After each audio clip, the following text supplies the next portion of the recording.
because I worked with so many young artists, and we were all kids moving so fast, and we all wanted to succeed so bad. And it wasn't until I was 40 years old doing some intense therapy that I realized I was so driven by the fear that I wouldn't be enough. You sold your company for $1.1 billion, which I don't think people realize. It's a fucking lot of money. At 39 years old, roughly? Yeah. I was about to turn 40. You talk about laying on the beach with your belly out. Yeah. I mean, with a significant amount of money in your bank account without the same... $1.1 billion. And the man who made it doesn't like talking about it. That right there should tell you everything you need to know about Scooter Braun. Here's the thing nobody is saying out loud. One man, one dude from Greenwich, Connecticut, quietly extracted over $500 million from the music industry. Not by releasing an album, not by going on tour, not by writing a single bar. He did it by controlling the people who did all of that. Taylor Swift, Justin Bieber, Ariana Grande, Kanye West, Demi Lovato, J Balvin, the biggest names in music history, and every single one of them ended up walking away from him. Some quietly, some loudly, and one of them declared a public war that shook the entire industry to its core. No cap, by the time this video is done, you are going to look at the music business completely different. Because what Scooter Braun built wasn't just a management company, it was a machine designed to find young talent, lock them in, and extract maximum value while they were still too young and too hungry to understand what they were signing. And here's the wildest part, he did almost all of it legally. Let's get into it. Scooter Braun wasn't just a music manager. At his peak, he was running one of the most powerful entertainment companies on the planet, Ithaca Holdings, backed by Goldman Sachs, valued at over $1 billion, with a roster that read like the Grammy nominations list every single year. But here's what really went down. Behind the sold-out arenas, the platinum albums, and the billion-dollar headlines was a pattern that critics, former clients, and industry insiders had been whispering about for years. Young artists, long contracts, heavy control over touring, branding, and ownership. Management percentages taken off the gross, not the net, and when artists finally matured, started asking harder questions, started wanting more control over their own careers, the relationships ended. Every single time. The $500 million didn't happen by accident, and the fact that Scooter Braun sat across from an interviewer in 2024 and admitted, for the first time publicly, that he felt a lot of guilt about how fast he pushed young artists, that's not nothing. That's a man who built an empire and is now quietly reckoning with how he built it. To understand how all of this really went down, we gotta go back to the beginning, back to Atlanta, back to a college dropout with no roster, no label, and nothing but a phone and the audacity to use it. Let's rewind to the early 2000s, Atlanta, Georgia, the center of the hip-hop universe at that exact moment in time. Lil Jon is running the crunk era, Ludacris is on every radio station. Jermaine Dupri's So Def is one of the most influential labels in the game. And right in the middle of all of this is a kid named Scott Samuel Braun, a Jewish kid from Greenwich, Connecticut who had absolutely no business being in these rooms, and yet somehow kept ending up in all of them. Scooter. The nickname came early and stuck for a reason because that's exactly how he moved, always sliding into spaces before people even realized he was there. Was born in 1981. His father was a refugee from Hungary. His grandparents were Holocaust survivors. He grew up in a household where the weight of that history was felt every single day. His father told him and his brother every night before bed, "You're different, you're special. I hold you to a higher standard every night, no exceptions." That pressure, that chip on the shoulder, that need to prove he was worthy of the privilege he was born into, that became the engine that drove everything Scooter Braun would ever do. He went to Emory University in Atlanta, and while he was there, he stumbled into party promotion almost by accident. He noticed a nightclub, walked in, asked how much they'd pay him to bring people through the door next week, and that was the beginning. Before long, he was throwing Thursday night college parties and spending all his earnings on Tuesday nights at the Velvet Room, a club run by a promoter named Alex Gidowin, who taught him how the real money moved, what the door value was, what percentage of the bar he should be getting, how to build a crowd from nothing. And at those Tuesday night parties, Scooter started meeting people, real people, industry people, rappers, singers, managers, executives. He wasn't approaching them, he was letting his work speak. Let your work be the reason they want to meet you. That was his philosophy from day one, and it worked. Jermaine Dupri heard about his parties and reached out to him, not the other way around. Jermaine brought Scooter in at So Def entry level, but it didn't matter. He was 19 years old inside one of the most important labels in hip-hop, learning from the inside how the business actually functioned, how deals were structured, how artists were developed, how money moved from touring to merch to publishing to masters. He was watching the whole machine operate from the inside, and he was filing every single thing away. By 20 years old, Scooter was the youngest VP in So-So Def history. Let that land. 20 years old, VP, at the label that helped define an entire era of Atlanta hip-hop. But here's where it gets crazy. His grades at Emory had collapsed from a 3-point-something GPA to a 1-point-something because he was grinding so hard in the industry. The university brought him in and told him he needed to stop and focus on school. A dean sat across from him, told him the odds of him making it without an Emory degree were 1 in a billion. And that was the exact moment Scooter dropped out. He went home, started SB Projects at 24 years old, and began building the roster that would eventually make him one of the most powerful men in music. His first signing was Asher Roth, a white rapper from Pennsylvania with the skills to be credible in hip-hop. Scooter had a vision: find the artist who could speak to college culture the way Eminem spoke to suburban culture. Asher fit that mold, but the second signing changed everything. It's 2008. Scooter is sitting at his computer when someone sends him a YouTube link. A 12-year-old kid from Stratford, Ontario, Canada. His mom had uploaded videos of him singing Nayo covers in their house. No production, no label, no industry cosign. Just a kid with a guitar, a God-given voice, and a natural charisma that jumped through the screen. For real? Scooter knew immediately. He said later that from the moment he saw that video, he knew that was the kid he'd been looking for. But here's what most people don't know about what happened next. He didn't just DM the kid or reach out on social media. He Googled the church in the background of the video, called school boards across Canada to track down the family, found Patty Millette, Bieber's mom, within 24 hours, and cold called her. Think about that. A 25-year-old stranger from Atlanta calls a single mom in Canada and tells her that her 12-year-old son is going to be the biggest pop star in the world. Most parents hang up immediately. Patty didn't. She had a conversation with Scooter for over an hour that first night. Scooter flew the family to Atlanta, organized a meeting with Usher, and just like that, a 25-year-old party promoter with one artist on his roster became the co-manager of what would become the most famous teenager on the planet. But let's be real about what this means from a business standpoint. When you sign a 12-year-old, you are not just managing a career. You are shaping every financial decision that child makes for the next decade. You are in the room when the record deal is structured. You are deciding which endorsements to take and which to leave. You are setting the touring schedule. You are controlling the pace. And you are taking your percentage, 15 to 20% off the gross, not the net, for all of it. By 2012, Justin Bieber was 17 years old and one of the most recognized human beings on earth. Baby had crossed 1 billion YouTube views, something that had literally never happened before. The tours were selling out arenas across every continent. The merchandise was moving in volumes that rivaled established legacy artists. Brand deals were stacking. By the time Bieber turned 18, he had released multiple platinum albums, headlined multiple world tours, and become a global entertainment brand worth hundreds of millions of dollars. And through every single moment of that, Scooter Braun was taking his cut, off the gross. Every dollar that came in, every concert ticket, every endorsement check, every merchandise sale, his percentage never stopped. Now here's where things started getting complicated. By the time Bieber was in his early to mid-20s, cracks were showing. He was publicly struggling. Mental health, identity, faith. He canceled the Purpose World Tour mid-run in 2017, citing exhaustion and a need to prioritize his well-being. The narrative that started circulating in industry circles was that he had been overworked, pushed too hard, too young, for too long. No criminal charges, no formal lawsuit, no public takedown. But here's what Scooter himself admitted in 2024, quote, "I feel a lot of guilt because I worked with so many young artists and we were all kids moving so fast and we all wanted to succeed so bad." He said if he could go back, he would have had a therapist on the road for all of them. He would have slowed down.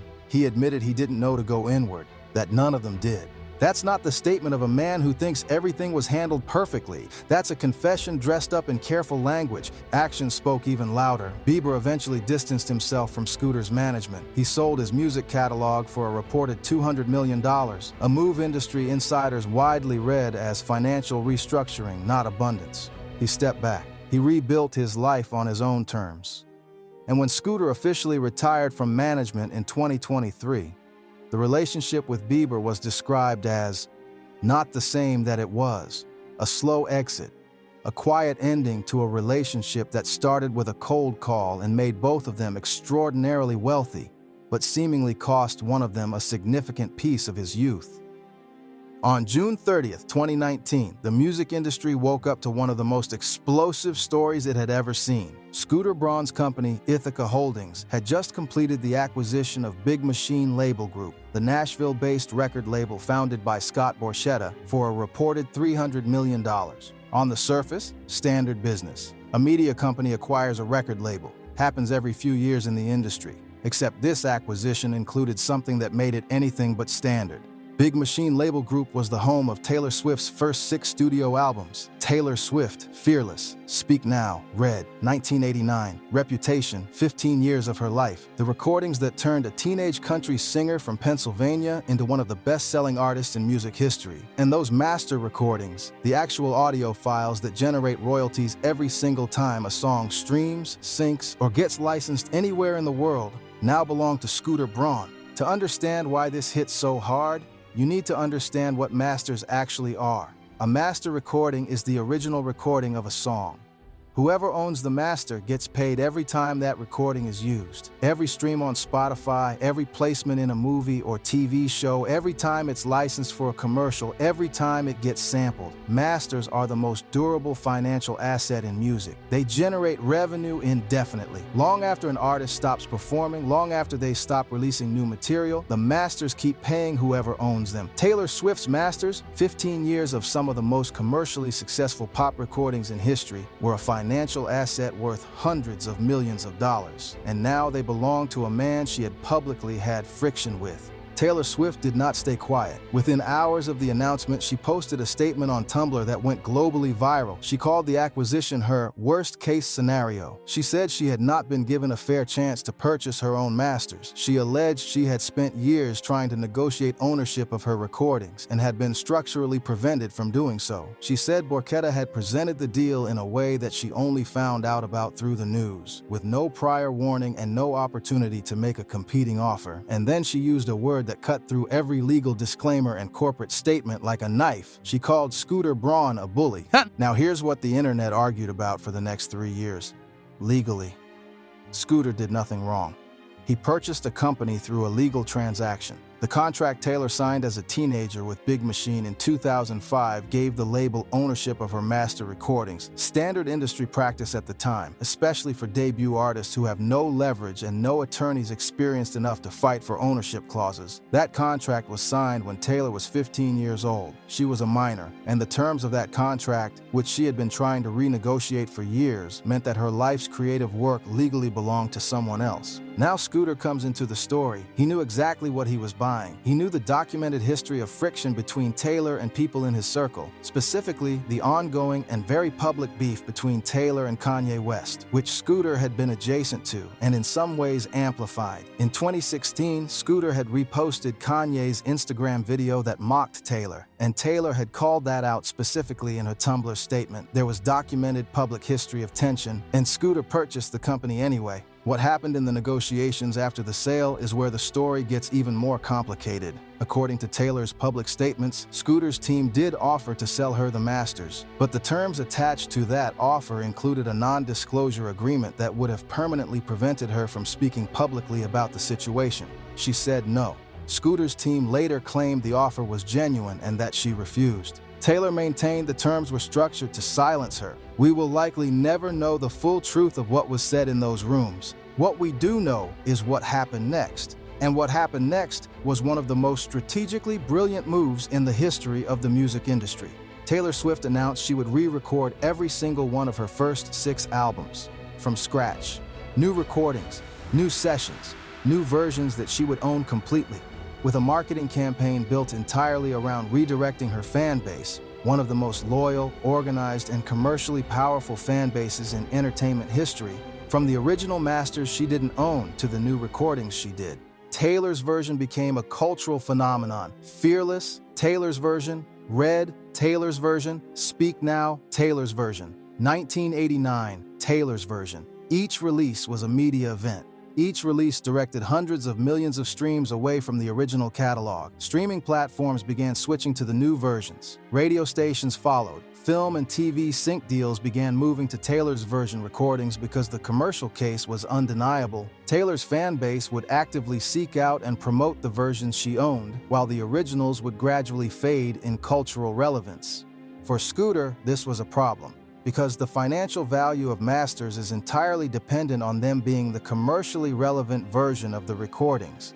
If the market moves to Taylor's version, the original Scooter owned became progressively less valuable. The re-recording campaign was essentially a hostile takeover of her own catalog, using cultural leverage to undermine the financial value of an asset she no longer legally owned but could still influence through her relationship with her audience. Scooter sold the original masters to a private equity firm called Shamrock Holdings for a reported $300 million. He had purchased the entire Big Machine label group for $300 million. He sold what may have been the single most valuable asset in that acquisition, Taylor Swift's catalog, for approximately what he paid for the whole company. Do the math. If Shamrock paid $300 million for the masters and Scooter had paid $300 million for the whole label, he effectively acquired every other asset Big Machine owned, other artist catalogs, publishing rights, label infrastructure, for free. Or more precisely, the Taylor Swift catalog may have appreciated in value between acquisition and sale, meaning Scooter potentially profited even on the masters before selling them. Was permanent. The Taylor Swift situation was permanent. The Taylor Swift situation became the defining public narrative of Scooter Braun's career and the lens through which every other relationship he had was now being scrutinized. Here's where people started connecting the dots, and once you see the pattern, you cannot unsee it. Taylor Swift was not the only major artist who eventually left Scooter Braun's orbit. Let's go through them one by one. Ariana Grande, long-term management relationship, Dangerous Woman, Sweetener, Thank You, Next. Positions, a run of albums that made her one of the 5 most famous people on the planet. Billion-stream records, sold-out world tours, the Grande brand generating hundreds of millions across music, fragrance, fashion, and brand deals. And Scooter was managing all of it, taking his percentage across every revenue stream. Think about what that era actually looked like in real numbers. The Sweetener World Tour alone grossed over $146 million. Thank You, Next the album moved 360,000 units in its first week, the fastest-selling album by a female artist since Beyoncé's Lemonade. Her REM Beauty fragrance line reportedly crossed $100 million in its first year. The Grande brand at its peak wasn't just a music career, it was a multi-vertical entertainment and lifestyle empire, and Scooter was the manager across all of it. Every deal that went through his company generated a commission. Every partnership that his infrastructure facilitated generated a fee. This wasn't just percentage of touring anymore. This was percentage of an empire. Then, sometime around 2022 to 2023, she left. Quietly. No statement. No interview. No Tumblr post. No lawsuit. The kind of exit that gets handled entirely by lawyers before it ever reaches the public. The music industry has a name for that kind of departure. A soft exit. And soft exits from major long-term management deals don't happen because everything was great. They happen when enough things weren't adding up and both parties agreed that the cleanest solution was the quietest one. We don't know the specifics. We probably never will. What we know is that Ariana Grande's current management structure looks nothing like it did during the Scooter era. We know the departure was clean, quiet, and final. And we know that when the artist who arguably elevated your profile from Justin Bieber's manager to the most powerful manager in music decides to leave at the absolute peak of her career, that's not just business, that's a verdict. Kanye West, brief management relationship, ended fast. Now, Kanye has spent years publicly and loudly talking about the music industry's exploitation of black artists, about ownership, about contracts, about executives who treat artists like assets on a balance sheet.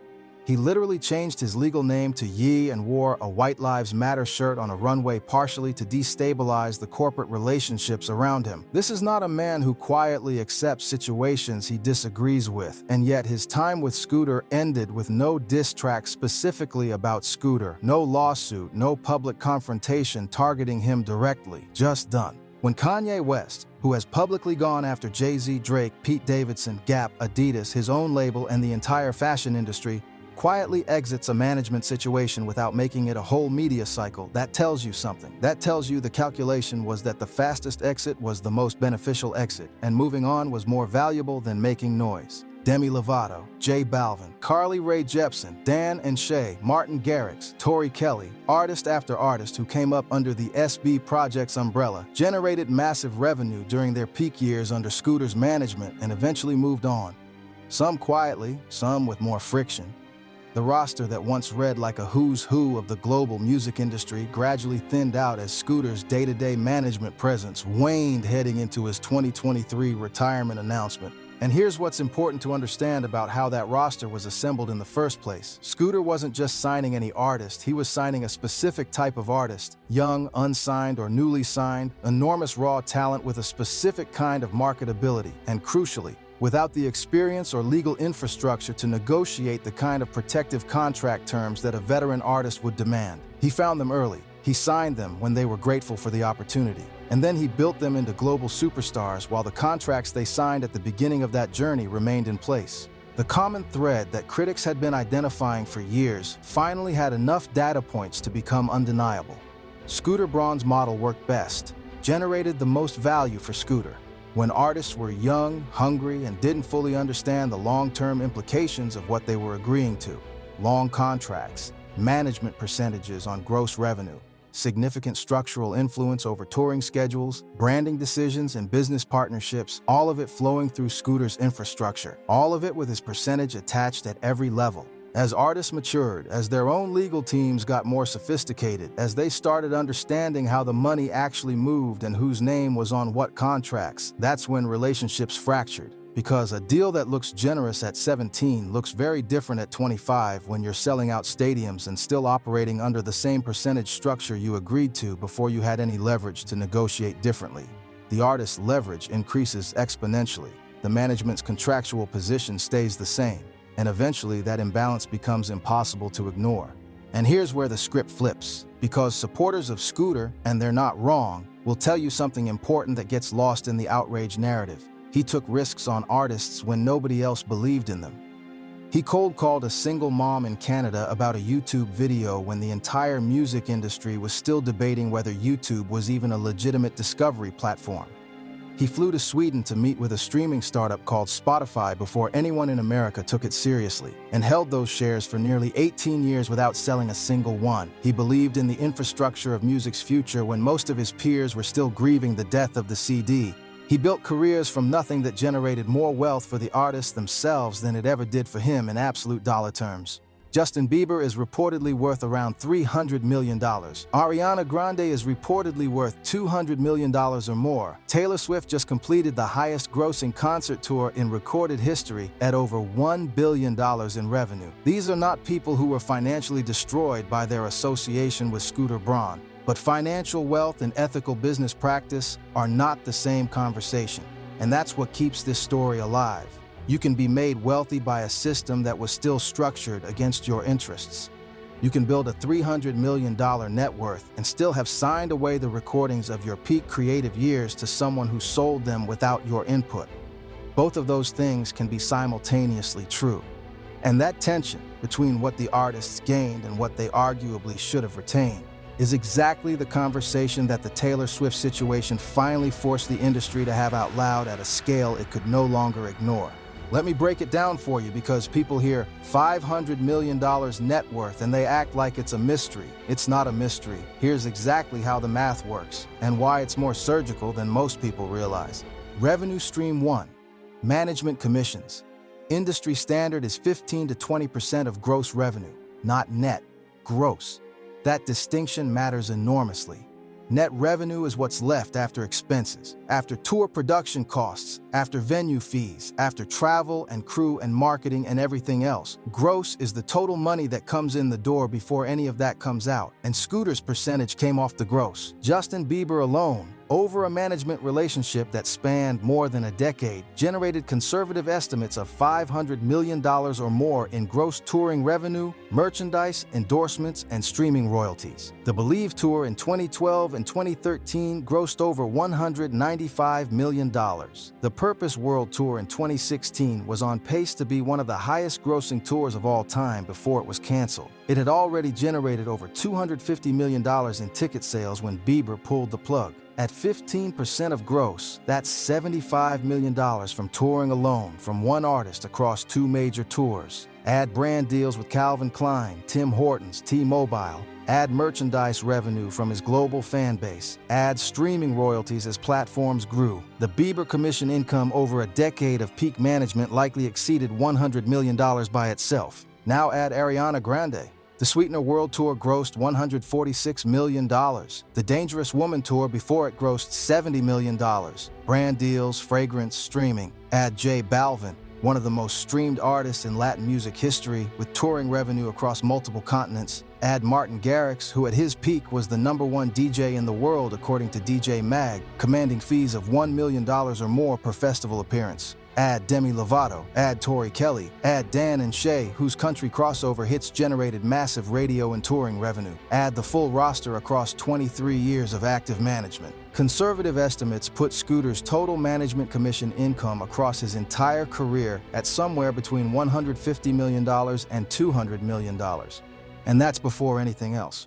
Revenue Stream 2, company equity and the Ithaca Holdings sale. SB Projects was not just a management company. When it evolved into Ithaca Holdings and brought in institutional investment from Goldman Sachs, one of the most selective investment banks in the world, the company's valuation climbed into the hundreds of millions. Goldman Sachs does not invest in entertainment companies based on vibes. They ran the numbers on the roster, the contracts, the projected revenue streams, and they made a calculated decision that Ithaca Holdings represented a billion-dollar opportunity. When Ithaca Holdings was eventually acquired, the publicly confirmed transaction value was $1.1 billion. Scooter's personal equity stake translated into a significant personal windfall. The exact figure has never been fully disclosed publicly. But when a company sells for $1.1 billion and you are the founder and primary driving force behind its value, the math typically works in your favor in ways that set your financial future permanently. Revenue Stream 3, the Big Machine acquisition. This is where the story gets almost abstract in its financial engineering. Scooter's Ithaca Holdings bought Big Machine Label Group for a reported $300 million. Inside that acquisition was Taylor Swift's first 6 albums, plus the recorded catalog of every other artist Big Machine had ever signed, a roster that included Tim McGraw, Rascal Flatts, Florida Georgia Line, Thomas Rhett, and others. It also included publishing rights, production infrastructure, and ongoing contractual relationships with artists still releasing music. When Shamrock Holdings purchased what was reported to be the Taylor Swift catalog for $300 million, the transaction potentially recovered the entire Big Machine acquisition cost from a single asset. Everything else in the label, the non-Swift catalog, the publishing operation, the other artist relationships, the infrastructure, was either retained or available for further monetization. If the Taylor Swift catalog sale covered the acquisition price, Scooter's net cost for everything else Big Machine owned approached zero. That is not a description of a bad business deal. That is a description of one of the most profitable entertainment acquisitions of the decade. Revenue Stream 4, early stage investments. The Spotify story alone is worth a dedicated section. In the early 2000s, Scooter cold called every name on Billboard's 30 Under 30 list just to introduce himself and build relationships. One of those calls went to Daniel Ek, a then obscure Swedish entrepreneur who was building a music streaming platform that barely existed outside of Scandinavia. Scooter flew to Sweden. He met Ek. He tried to invest immediately. Ek didn't let him in right away. Scooter came back. He brought in connections. He eventually secured what he describes as a significant early position in the company. Spotify went public in 2018 at a valuation of approximately $26 billion. By 2024, its market cap had climbed above $60 billion.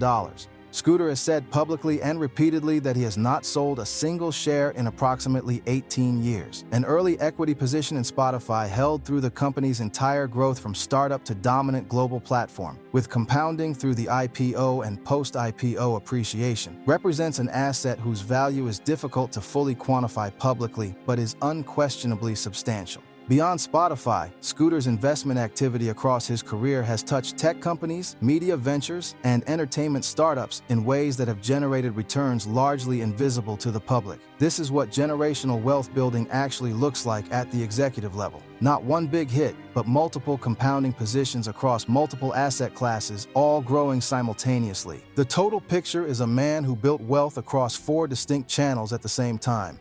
Management commissions generating cash flow, company equity generating enterprise value, catalog ownership generating asset appreciation, and venture investments generating long-term compounding returns. All of it feeding each other, all of it growing simultaneously. That architecture, not luck, not one deal, not one discovery, is how $500 million gets built. This situation changed the music industry in ways people are still processing. Before Taylor Swift declared war on her own masters, the conversation about artist ownership of recordings was mostly an internal industry discussion, something lawyers talked about in contracts, something veteran artists occasionally raised in interviews, but never something that broke into mainstream cultural conversation at scale. After Taylor's version, everything changed. Young artists and their management teams started negotiating master ownership from day one in ways they never had before. The leverage artists hold in label negotiations shifted measurably. Streaming platforms, film and TV production companies, and advertisers started factoring re-recording risk into how they licensed music. The very concept of masters, something most music fans had never thought about, became water cooler conversation. Taylor Swift turned a legal and business dispute into a cultural education campaign, and it worked.